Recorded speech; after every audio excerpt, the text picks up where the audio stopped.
when a whisper in the West Wing changed history. It began quietly, almost accidentally, a sentence spoken too softly to matter, and yet it altered the course of power. To understand why a whisper could carry such weight, we need to understand how the West Wing truly operates. It is not governed only by memos or meetings. It runs on timing, access, and trust. In today's world of constant exposure and recorded statements, it's easy to forget how much influence still moves through informal moments. A passing comment, a brief aside, a conversation never written down. The whisper did not come from the top. It came from proximity. Someone close enough to observe patterns others missed, close enough to notice hesitation behind confident language. The information was incomplete, but its implication was clear enough to be dangerous. It suggested that an assumption guiding major decisions might be wrong. At first, the comment felt harmless. It wasn't framed as an accusation or a warning. It was offered as a thought, a possibility, the kind of remark that could easily be dismissed, but timing gave it power.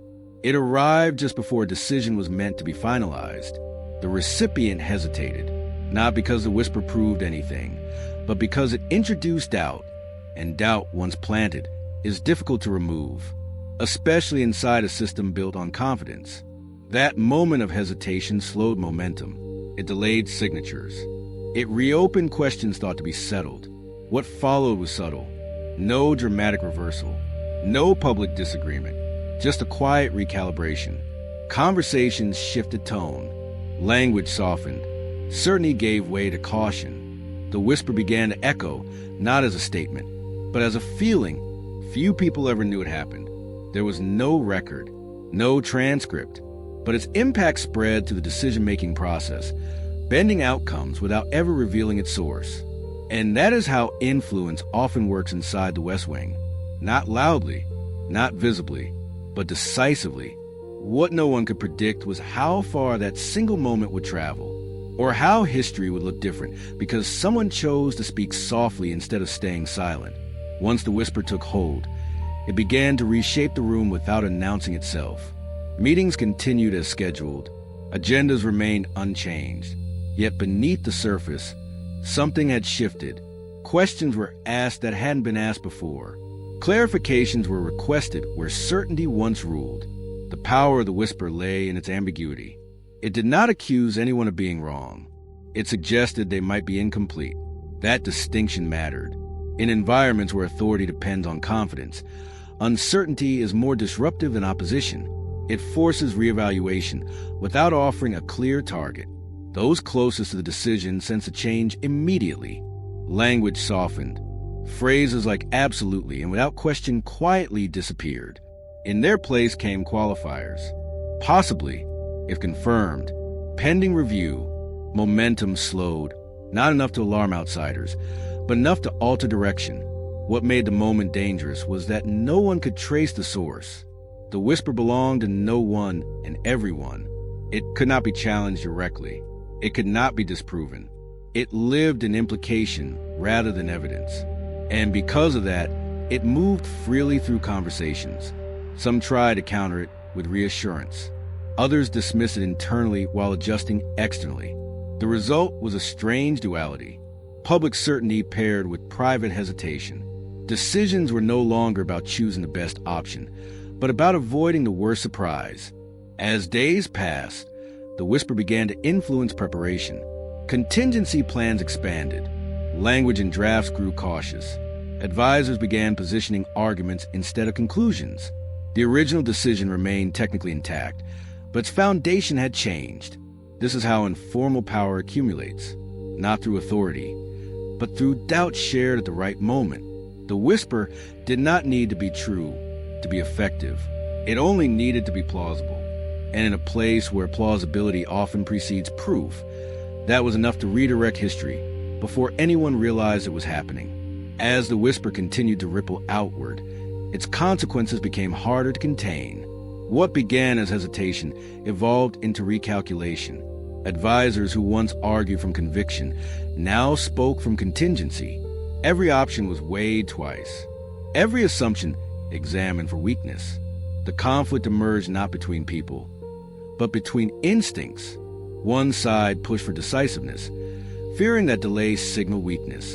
The other urged caution, sensing that moving too fast could expose unseen risk. The whisper had fractured alignment without ever creating opposition. This internal tension slowed everything. Deadlines slipped quietly. Drafts multiplied. Language became defensive instead of visionary. What should have been a clear directive transformed into a series of guarded steps. No one wanted to be the person who ignored a warning, even an unverified one. Ironically, the lack of clarity gave the whisper more power. Because it could not be resolved, it could not be dismissed. It hovered over every discussion like an unanswered question. The West Wing, built for momentum, struggled under the weight of restraint. As time passed, the emotional toll grew. Frustration mounted among those who valued speed. Anxiety settled in among those who sensed danger but could not name it. Trust strained as people tried to read intentions instead of statements. The absence of certainty became the dominant force. Eventually, the moment of decision arrived anyway. It always does. But now it carried hesitation embedded within it. The choice reflected compromise rather than conviction. It moved forward cautiously, shaped as much by fear of error as by confidence in outcome. That is when the true impact of the whisper became clear. It did not change the decision outright. It changed the mindset behind it. And mindset, more than policy, determines how history unfolds. The West Wing did not collapse under conflict. It adapted, but adaptation born from uncertainty leaves marks. And those marks would surface later, when consequences demanded clarity that hesitation could no longer provide. The climax of this story is not a single moment, but a realization that influence does not always arrive with authority. Sometimes it arrives as doubt, carried quietly through trust. When the outcome finally revealed itself, it surprised many, not because it was catastrophic, but because it felt uncertain. Decisions made without conviction tend to age poorly. They invite second-guessing. They expose hesitation under pressure. And in hindsight, the absence of confidence becomes visible. The whisper had done its work long before results appeared. It reshaped preparation. It altered posture. It transformed decisiveness into caution. By the time consequences surfaced, the origin no longer mattered. What mattered was that momentum had been redirected by something no one could formally address. This is the hidden architecture of power. Formal authority signs orders. Informal influence shapes them. In the West Wing, proximity can matter more than position. Timing can outweigh evidence. And a single sentence, spoken softly, can echo louder than any speech. The resolution is not about blame. It is about awareness. Systems built on confidence must also respect doubt. Not all warnings arrive loudly. Not all influence seeks recognition. Some of the most powerful forces move without leaving a trace. History often credits bold decisions and strong leaders. But beneath those narratives lie moments of hesitation, seated quietly, that change outcomes without ever being recorded. So what do you think? Are we repeating the same mistake again? When a